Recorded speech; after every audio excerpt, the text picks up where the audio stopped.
क्या आपने कभी सोचा है कि राजस्थान के एक छोटे से गांव खाटू में ऐसा कौन सा रहस्य छिपा है जो हर साल करोड़ों श्रद्धालुओं को वहां खींच लाता है? आखिर ऐसा क्या है उस मंदिर में जहां लोग एक सिर की मूर्ति के आगे नतमस्तक हो जाते हैं? क्या आपने कभी सुना है कि किसी व्यक्ति ने युद्ध में जाने से पहले अपना सिर दान कर दिया हो और वह सिर बिना शरीर के पूरी महाभारत का युद्ध देखता रहा? और यही सिर आज खाटू धाम में एक भगवान के रूप में पूजित है। यह कहानी कोई साधारण देवता की नहीं, यह कहानी है बारबरीक की, घटोत्कच के पुत्र की, एक ऐसे वीर की जिसे श्री कृष्ण ने स्वयं कलयुग का भगवान घोषित किया था। लेकिन सवाल यह है, क्यों बारबरीक ने ऐसा क्या कृष्ण को उनका सिर मांगना पड़ा? और क्या सच में खाटू श्याम वही बारबरीक हैं? हर साल फागुन महीने में करीब 1 करोड़ से ज़्यादा श्रद्धालु खाटू श्याम के दरबार में हाजिरी लगाते हैं। कई लोग दावा करते हैं कि उनके यहाँ जाने भर से उनकी अधूरी मनोकामनाएं पूरी हो जाती हैं। किसी को नौकरी मिलती है, किसी को संतान सुख, तो कोई मृत्यु के मुंह से लौट आता है। क्या यह केवल संयोग है या खाटू श्याम जी में वाकई कोई अलौकिक शक्ति है? खाटू श्याम के मंदिर के भीतर एक अनोखा वातावरण रहता है। वहाँ की मूर्ति केवल एक शीश है, लेकिन उसमें इतनी ऊर्जा है कि लोग उसके सामने घंटों ध्यान में बैठे रहते हैं। कुछ लोग बताते हैं कि उन्होंने वहाँ दिव्य प्रकाश देखा है।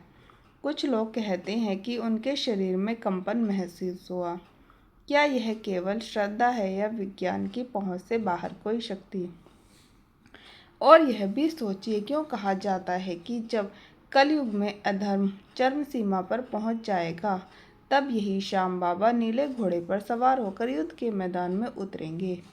क्या यह केवल एक प्रतीकात्मक विश्वास है या किसी आने वाले महायुद्ध का संकेत? इतिहासकारों के पास इसके जवाब नहीं हैं और विज्ञान की भाषा यहाँ मौन हो जाती है।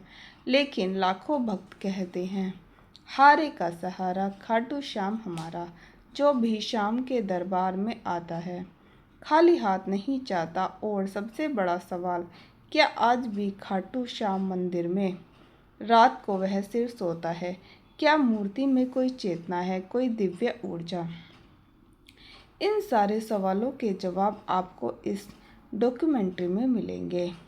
हम जाएंगे उस भूमि पर जहां कृष्ण ने बारबरीक की परीक्षा ली थी, उस इतिहास में जहां युद्ध से पहले एक सबसे बड़ा बलिदान हुआ था, और उस मंदिर तक जहां हर धड़कन श्याम नाम का जाप करती है।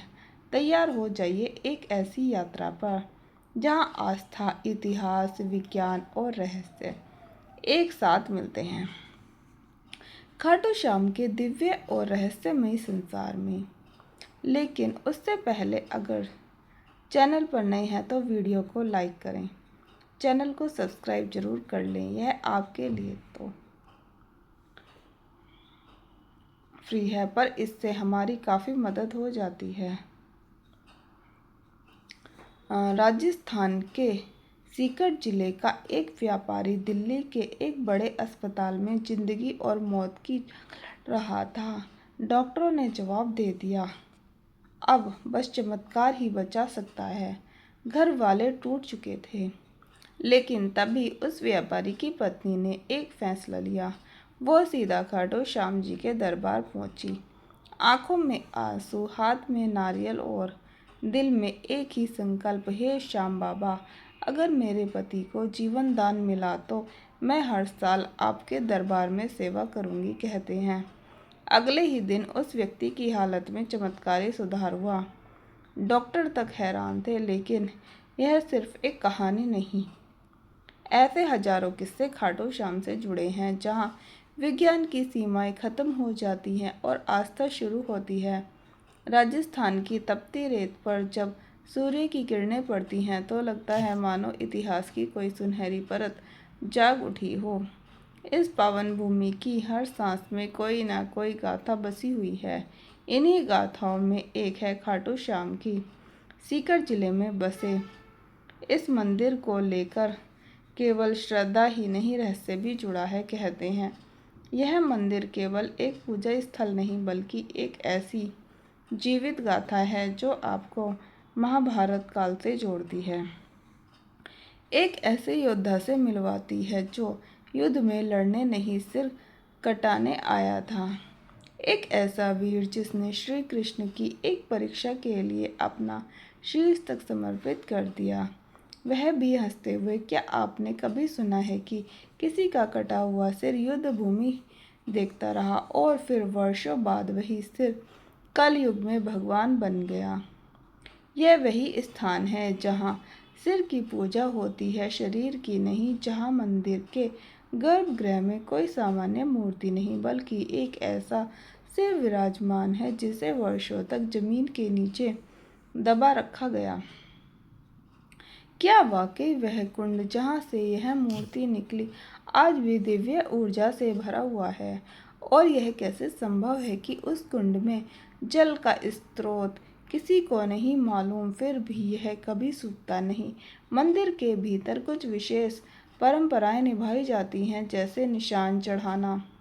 लेकिन क्या आपने कभी सोचा है कि यह निशान केवल एक प्रतीक है या फिर इससे जुड़ी कोई ऊर्जा वाकई काम करती है? हजारों लोग दावा करते हैं कि उन्होंने खाटू श्याम से कुछ मांगा, निशान चढ़ाया और फिर वह चमत्कार हुआ जिसे वह खुद भी नहीं समझ सके। क्या यह केवल संयोग था या किसी अदृश्य शक्ति की कृपा? इतना ही नहीं, मंदिर से कुछ दूरी पर स्थित है एक प्राचीन शिवलिंग जिसे औरंगजेब ने तोड़ने की कोशिश की थी, लेकिन कहते हैं जैसे ही उसके सैनिकों ने उस पर वार किया, कुछ ऐसा घटा कि पूरा लश्कर डर के मारे पीछे हट गया। आज भी वह टूटा हुआ शिवलिंग एक चेतावनी बनकर खड़ा है, पर यह कैसा भय था जो एक क्रूर शासक को भी पीछे हटा गया। मंदिर में आने वाले लोग बताते हैं कि वहां पहुंचते ही कुछ महसूस होता है। किसी को स्वप्न में दर्शन होते हैं, किसी को जीवन की सबसे बड़ी समस्या का समाधान मिलता है, और इनमें एक बात समान है, एक अदृश्य उपस्थिति, एक रहस्यमय शक्ति जो शब्दों से परे है। क्या यह श्रद्धा की शक्ति है या उस स्थान से जुड़ी कोई प्राचीन चेतना? और शायद सबसे चौंकाने वाली बात यह है कि खाटू श्याम मंदिर के भक्त सिर्फ भारत तक सीमित नहीं, इंग्लैंड, अमेरिका, ऑस्ट्रेलिया जैसे देशों से भी लोग यहाँ निशान यात्रा करने आते हैं। यह श्रद्धा किसी भाषा, किसी जाति, किसी धर्म की मोहताज नहीं, बस एक भावना चाहिए, भक्ति। और इस भक्ति में ही छिपे हैं वो प्रश्न जो सदियों से लोगों के मन को कुरेदते आए हैं। क्या खाटू श्याम ही कलयुग के विष्णु अवतार हैं? क्या वह सच में नीले घोड़े पर सवार होकर अंतिम युद्ध में उतरेंगे? क्या वह प्रतिमा सच में चेतन है? क्या श्याम बाबा आज भी भक्तों में संवाद करते हैं? क्या उनकी प्रतिमा रात में विश्राम करती है जैसे कोई जीवित सत्ता? इन सभी सवालों के जवाब आपको इस डॉक्यूमेंट्री में मिलने वाले हैं, और साथ ही हम जानेंगे कि आप कैसे खाटू श्याम की यात्रा कर सकते हैं और आपको कब यहाँ जाना चाहिए। यह केवल एक वीडियो नहीं बल्कि एक यात्रा है, श्रद्धा और रहस्य की, इतिहास और चमत्कार की, और सबसे अहम उस दिव्य अनुभूति की जिसे शब्दों में नहीं बांधा जा सकता। तो आइए चलते हैं उस रास्ते पर जो आपको केवल एक मंदिर नहीं बल्कि एक चमत्कार से रूबरू कराएगा। खाटू श्याम का चमत्कार। बाबा खाटू श्याम का संबंध महाभारत काल से माना जाता है। वे घटोत्कच के पुत्र थे। कथा की शुरुआत होती है उस अंधकार में दौड़ से जब कौरवों और पांडवों के बीच तनातनी अपने चरम पर थी। हस्तिनापुर का राजमहल राजनीति, द्वेष और षड्यंत्रों का केंद्र बन चुका था। दुर्योधन के मन में पांडवों के प्रति द्वेष दिन ब दिन बढ़ता जा रहा था। उसे यह भय सताने लगा कि यदि युधिष्ठिर को राज्य मिला तो भविष्य में कौरवों की सत्ता समाप्त हो जाएगी और वह स्वयं एक सेवक बनकर रह जाएगा। इसी भय और ईर्ष्या से उसे एक भयावह योजना बनाने को प्रेरित किया। पांडवों को समाप्त कर देने की योजना। भीष्म पितामह ने जब धृतराष्ट्र को युधिष्ठिर के राज्य अभिषेक का सुझाव दिया, तब दुर्योधन ने धृतराष्ट्र के मन में विष भर दिया। उसने कहा, यदि एक बार युधिष्ठिर राजा बन गया तो फिर कभी यह राज्य हमारे पास नहीं लौटेगा। धृतराष्ट्र युधिष्ठिर को योग्य मानते थे, लेकिन दुर्योधन के आग्रह के सामने वह असहाय हो गए और पांडवों के वारणावत भेजने का निर्णय ले लिया। लेकिन यह सिर्फ एक यात्रा नहीं थी, यह एक घातक जाल था। दुर्योधन ने वारणावत में एक महल बनवाया, ऐसा महल जो बाहर से तो वैभवशाली दिखता था, लेकिन भीतर से एक अग्निपाश था। लाक्षागृह यानी वह भवन लाख, चर्बी, सूखी घास और अन्य जलनशील वस्तुओं से बना था। उसका इरादा था कि एक रात जब पांडव गहरी नींद में हो, उस महल को आग लगाकर उन्हें सदा के लिए समाप्त कर दिया जाए। लेकिन नियति ने इस षड्यंत्र को असफल करने के लिए एक और योजना रची थी और उसमें शामिल थे विदुर।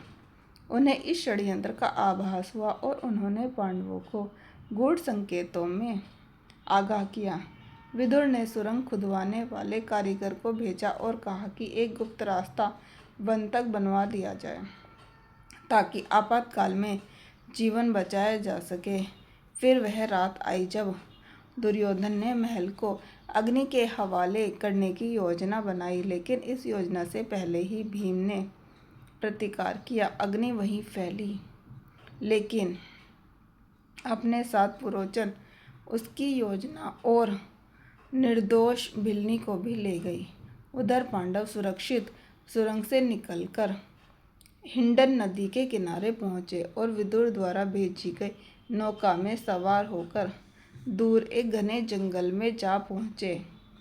और यहीं से प्रारंभ होती है एक नई कथा, एक वीर योद्धा, एक राक्षसी कन्या, एक ऐसे पुत्र की गाथा जो आगे चलकर 3 बाणों से युद्ध का रुख बदलने की शक्ति रखता था। इस जंगल में रहते थे हिडम्ब और उनकी बहन हिडम्बा। हिडम्ब एक नरभक्षी राक्षस था जो मानव मांस खाकर जीता था। उसने अपनी बहन को आदेश दिया कि जंगल में विचरते पांडवों को मारकर उसका भोजन तैयार करें। लेकिन नियति को इस कहानी को कुछ और ही रूप देना तय किया। जब हिडम्बा भीम के सामने पहुंची तो वह उसके वीर व्यक्तित्व और तेजस्विता पर मोहित हो गई। राक्षसी होते हुए भी उसके भीतर प्रेम की एक ज्योति जल उठी। भीम की रक्षा करते हुए हिडम्बा अपने भाई से विरोध कर बैठी। इससे नाराज होकर हिडम्ब ने भीम पर आक्रमण किया और फिर शुरू हुआ एक घमासान संग्राम। यह युद्ध शक्ति और छल का नहीं, बल्कि धर्म और अधर्म के बीच था। अंत है भीम ने हिडम्ब को परास्त कर मार गिराया। इसके बाद हिडम्बा ने भीम के सामने विवाह का प्रस्ताव रखा। पहले तो भीम ने उसे अस्वीकार कर दिया, लेकिन जब माता कुंती ने हस्तक्षेप किया और एक शर्त रखी कि विवाह के बाद संतान प्राप्ति तक ही वह साथ रहें, तो यह विचित्र विवाह संपन्न हुआ। जंगल में उनका गंधर्व विवाह हुआ और वहीं जन्म हुआ एक तेजस्वी बालक का घटोत्कच। घटोत्कच का व्यक्तित्व भीम जैसा ही था, बलशाली, पराक्रमी और न्यायप्रिय। कालांतर में उसका विवाह दैत्यराज मुरा की पुत्री अहिलावती से हुआ और उनके 2 पुत्र हुए, अंजना, अपर्वा और बर्बरीक। बर्बरीक यानी वह योद्धा जिसकी गाथा आगे चलकर काल के गर्भ को चूर कर देगी। वह बालक जिसने बाल्यकाल में ही शिव की तपस्या की और उनसे 3 अमोघ बाणों का वरदान पाया, और यह वही बाण थे जिनसे वह किसी भी युद्ध में संपूर्ण सेना का अंत कर सकता था, मात्र 3 बाणों से। लेकिन उसकी वीरता से भी अधिक अद्भुत थी उसकी सत्यनिष्ठा। अपनी माता से किए एक वचन ने उसे एक ऐसे मार्ग पर ला खड़ा किया जहाँ से इतिहास की धारा मुड़ गई। वह वचन था, मैं सदा हारे की ओर से युद्ध करूंगा। और यहीं से प्रारंभ होता है खाटू श्याम बनने की ओर उसका अंतिम सफर। घटोत्कच और अहिलावती का वह तेजस्वी पुत्र बर्बर एक बचपन से ही असाधारण प्रतिभा का धनी था। उसकी आंखों में वीरता की चमक थी और हृदय में धर्म की लौ। वह युद्ध विद्या, अस्त्र शस्त्र, नीति और तपस्या में अपराजय था। लेकिन उसकी सबसे बड़ी शक्ति थी उसकी आस्था। जब वह थोड़ा बड़ा हुआ, उसकी माता अहिलावती ने उसे एक दिव्य उद्देश्य के लिए तैयार किया। उन्होंने उसे भगवान शिव की कठोर तपस्या करने को प्रेरित किया। बर्बरीक ने तप की आग में अपने शरीर को तपाया और उसकी भक्ति से प्रसन्न होकर महादेव ने उसे 3 अमोघ बाणों का वरदान दिया। यह बाण कोई साधारण बाण नहीं थे। यह बाण ऐसे थे कि एक से लक्ष्य को चिन्हित किया जा सकता था, दूसरे से उसका संहार और तीसरे से उसे वापस बुलाया जा सकता था। कहा जाता है कि मात्र इन 3 बाणों से वह समस्त पृथ्वी की सेनाओं का अंत कर सकता था। समय बीतता गया और युद्ध का वह क्षण समीप आ गया जिसे महाभारत के नाम से जाना जाता है। कुरुक्षेत्र की भूमि पर धर्म और अधर्म आमने सामने थे। सभी योद्धा एकत्र हो चुके थे। उसी समय बर्बरीक ने युद्ध भूमि में जाने का निश्चय किया। वह युद्ध में भाग लेना चाहता था, लेकिन उसका हृदय न्याय के लिए धड़कता था। परंतु उसकी माँ से लिया गया वचन अब उसके रास्ते में खड़ा था। उसने प्रण लिया था कि वह सदैव हारे हुए पक्ष की ओर से लड़ेगा। कुरुक्षेत्र जाते हुए जब वह अपने नीले रंग के घोड़े पर सवार होकर चला तो मार्ग में एक ब्राह्मण ने उसका रास्ता रोक लिया। लेकिन वह कोई साधारण ब्राह्मण नहीं था। वह स्वयं भगवान श्री कृष्ण थे, जो उसकी शक्ति और उसके निर्णय की परीक्षा लेना चाहते थे। कृष्ण ने मुस्कुराकर पूछा, वत्स, तुम कहाँ जा रहे हो? बर्बरीक ने उत्तर दिया, हे ब्राह्मण, मैं महाभारत के युद्ध में जा रहा हूँ। मेरा कर्तव्य है कि मैं उस पक्ष के लिए युद्ध करूँ जो हार रहा हो। कृष्ण ने उसकी वीरता पर संदेह नहीं किया, लेकिन उसके निर्णय से उत्पन्न होने वाले परिणामों की गहराई को समझाना आवश्यक था। उन्होंने पूछा, यदि तुम केवल हारे हुए पक्ष की ओर से लड़ोगे तो युद्ध का क्या होगा? बर्बरीक ने गंभीरता से उत्तर दिया, जहाँ हार होगी वहाँ जाऊँगा और जिस ओर मैं जाऊँगा वह जीत जाएगा। यह सुनकर श्री कृष्ण का हृदय कांप उठा। उन्हें स्पष्ट हो गया कि यदि बर्बरीक युद्ध में उतर गया तो युद्ध का संतुलन टूट जाएगा।